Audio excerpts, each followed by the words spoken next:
নাই। আর যারা যুগে যুগে যুগে যুগে যারা কোরআনের আইন দ্বারা দেশকে পরিচালনা করার জন্য নিজের জীবনকে উৎসর্গ করেছে, নিজের সময়কে ব্যয় করেছে, তাদেরকে আমরা আজও পর্যন্ত জঙ্গি হিসেবে চিনি, সন্ত্রাস হিসেবে চিনি।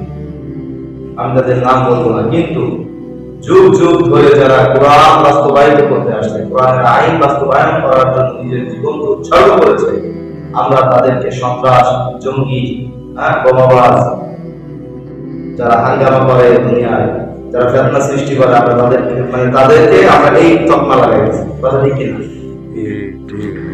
তো কোরআনের আইন বাস্তবায়নের জন্য নিজেকে উৎসর্গ করতে হবে, নিজের শক্তিকে উৎসর্গ করতে হবে, নিজের সময়কে ব্যয় করতে হবে।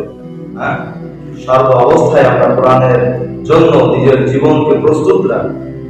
এই জীবন আল্লাহ তাআলা আমাদেরকে দান করেছেন, এটা আল্লাহর রাস্তায় ব্যয় করতে পারা যাবে না ইনশাআল্লাহ।